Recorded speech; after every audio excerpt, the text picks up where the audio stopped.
Hoy es la última rueda de prensa después de una junta de portavoces de esta legislatura. Han sido sin duda 2 años muy intensos y 2 años que sin duda han sido de enorme utilidad para todos los madrileños. Y en este sentido, antes de empezar con contenidos un poco más críticos, sí quería hacerles una especie de balance, por lo menos, de la actividad parlamentaria de esta legislatura, porque pone en su lugar la auténtica dimensión del trabajo que se hace en esta Cámara, aunque a veces pueda pasar inadvertido. Esta es una legislatura en la que el Gobierno de la Comunidad de Madrid ha demostrado su absoluto compromiso con la transparencia, con dar cuentas a los grupos parlamentarios y, por lo tanto, a los madrileños. Esa es una legislatura en la que la presidenta de la Comunidad de Madrid pasado mañana habrá cerrado su trabajo parlamentario respondiendo a 204 preguntas. El Gobierno, tanto en pleno como en comisión, habrá contestado 1.316 preguntas orales, lo cual supone que, sumando las preguntas que ha contestado el Gobierno con las de la presidenta, son 1.520 preguntas aproximadamente que se han tramitado en esta legislatura.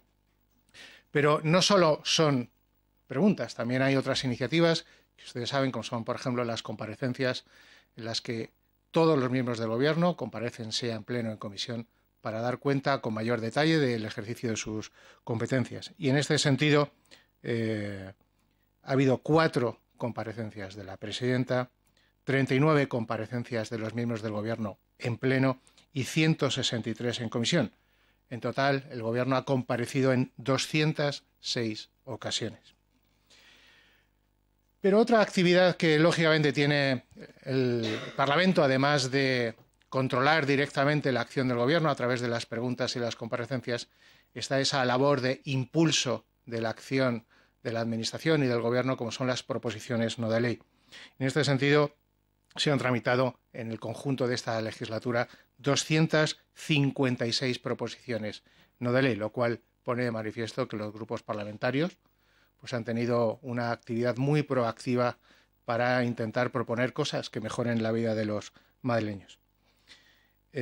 También el Gobierno ha contestado 5.700 preguntas escritas y ha remitido documentación de 14.340 peticiones de información en una legislatura, lo cual pone de manifiesto que el Gobierno ha estado profundamente dedicado a contestar a todos los requerimientos de información que ha hecho los grupos parlamentarios. Y por último, lo que es una labor fundamental en un Parlamento, como es la actividad legislativa, pues acabaremos esta legislatura con la aprobación de 31 o 30 iniciativas legislativas en función de lo que ha dicho la señora Monasterio. Podrían haber sido más si el Grupo Parlamentario Vox hubiese apoyado los presupuestos generales del Estado y si el Grupo Parlamentario Vox apoyase la iniciativa de deducciones fiscales para nuevos residentes, ¿no? Pero en cualquier caso, son 30 iniciativas las que en toda situación se van a aprobar, lo cual pone de manifiesto que en una legislatura corta de 2 años es un trabajo muy intenso.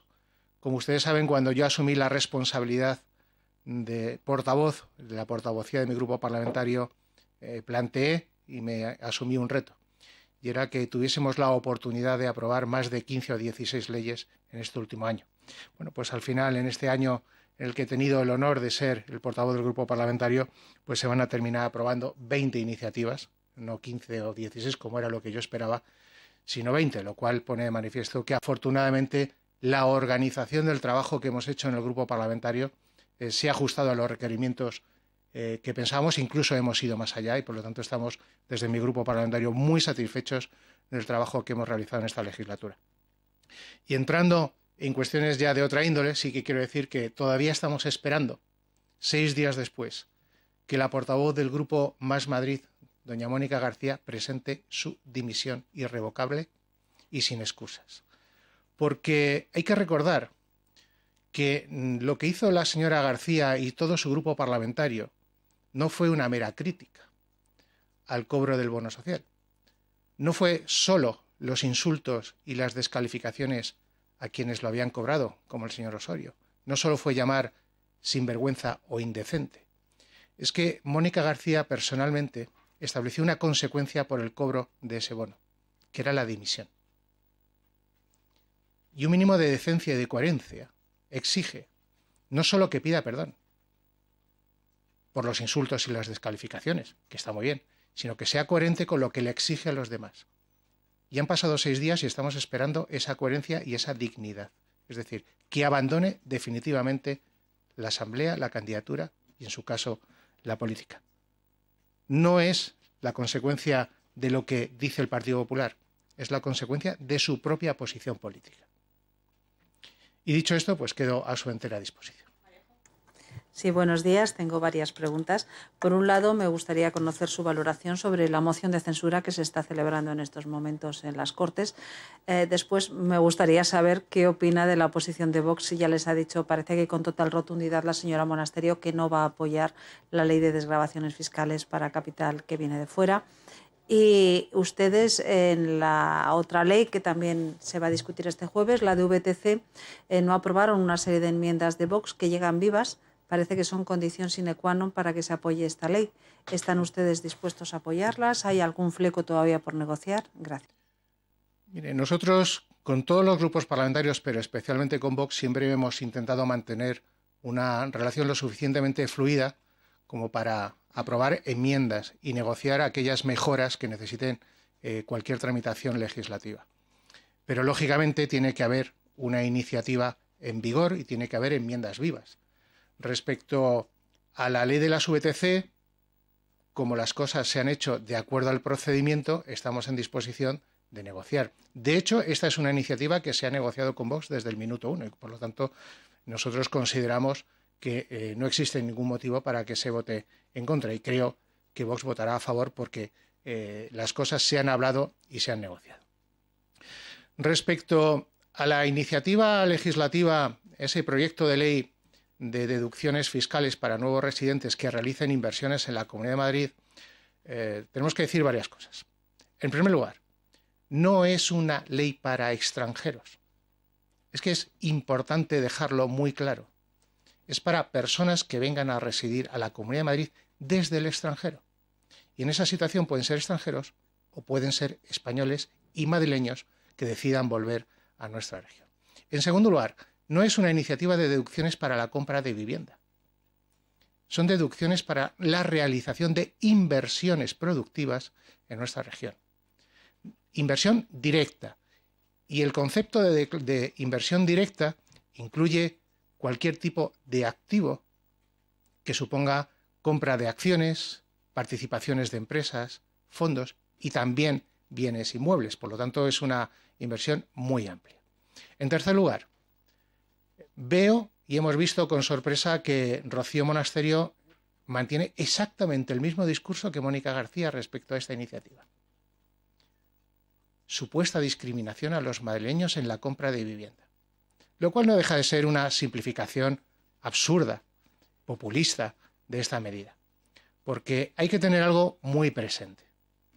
España es un país sobreendeudado. Si no recuerdo mal, la deuda de España en estos momentos está en torno al 113% del Producto Interior Bruto.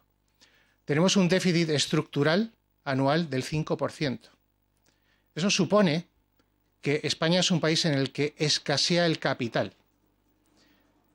Y eso significa que necesitamos que venga capital de fuera, que haya inversiones del extranjero para poder desarrollar, para poder llevar a cabo todas las inversiones que sean necesarias en este país para seguir avanzando.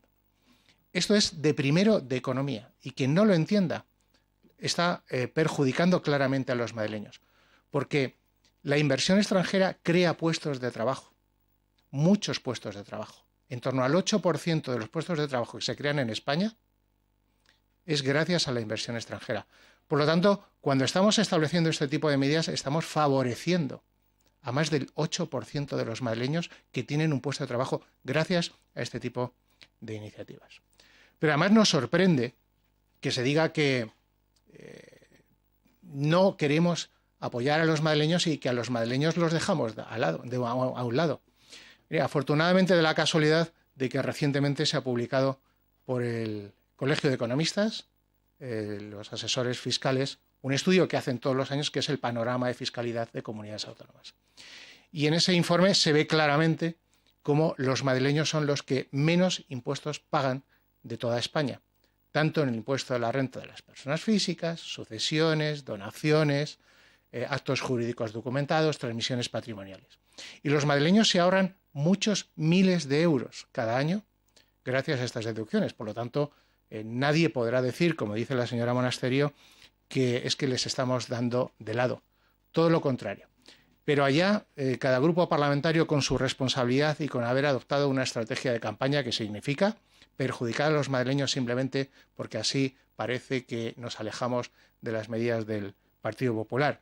No nos extraña. Es decir, el discurso de Rocío Monasterio es igual que el de Mónica García y a pesar de que digan de que con el Partido Socialista o los socialistas no van a ningún sitio, pues van muchas veces. De hecho, la vez en la que fueron en comandita con la izquierda y más daño le han causado a los madrileños conscientemente fue precisamente cuando no aprobaron los presupuestos generales de la Comunidad de Madrid. Por lo tanto, desde ese punto de vista, lo que hace Vox yo creo que son trampas en el solitario. Hombre, y además ya hemos visto en muchas ocasiones la banalización que tienen del reglamento, de las reglas, de su funcionamiento, ¿no? Es decir, ponen como excusa que no están viendo nada, ningún gesto por parte del Gobierno de la Comunidad de Madrid para aprobar esa medida. Lo he explicado. Esta es una tramitación legislativa que va en unas condiciones concretas y determinadas ante la cual no se puede poner una proposición no de ley. No se puede negociar lo que no es comparable, ¿no? Y por lo tanto es un discurso simplemente para soltar un tuit el próximo día y que sus votantes más afines pues bueno, se sientan satisfechos o se crean sus medias verdades, ¿no? Pero más allá de eso, sinceramente, creo que es un juego bastante peligroso, el discurso y la solución, ¿no? Y respecto a la moción de censura, pues sencillamente, como hemos dicho en muchas ocasiones, es un juego más de Vox a favor de Pedro Sánchez. Mire, las iniciativas políticas no se tienen que medir en función de lo que aparentan, es decir, de si soy muy duro o soy menos duro o si me doy un golpe de pecho contra el presidente del gobierno, sino en función de las consecuencias. Y las consecuencias de esta moción de censura, sea cual sea el resultado de la votación, es decir, haya más o menos votos a favor, será que el presidente del gobierno sale reforzado. Y sale reforzado precisamente porque va a unir en torno al presidente a un gobierno que estaba empezando a tener serios problemas de cohesión interna. Un gobierno que estaba empezando a tener problemas de distanciamiento con sus socios parlamentarios y, por lo tanto, lo que hay que hacer para valorar la moción de censura de Vox no es el discurso del señor Abascal, el del señor Tamames será interesante, sino cuáles son las consecuencias reales. Es decir, en política somos lo que hacemos y hacemos en función de las consecuencias. Y eso es lo que no entiende Vox. Y por lo tanto, me parece que es un gran error y es una moción de la cual solamente van a terminar dos personas contentas. Una, el presidente del gobierno. Y la otra, el señor Tamames, que va a tener durante un día un cierto protagonismo.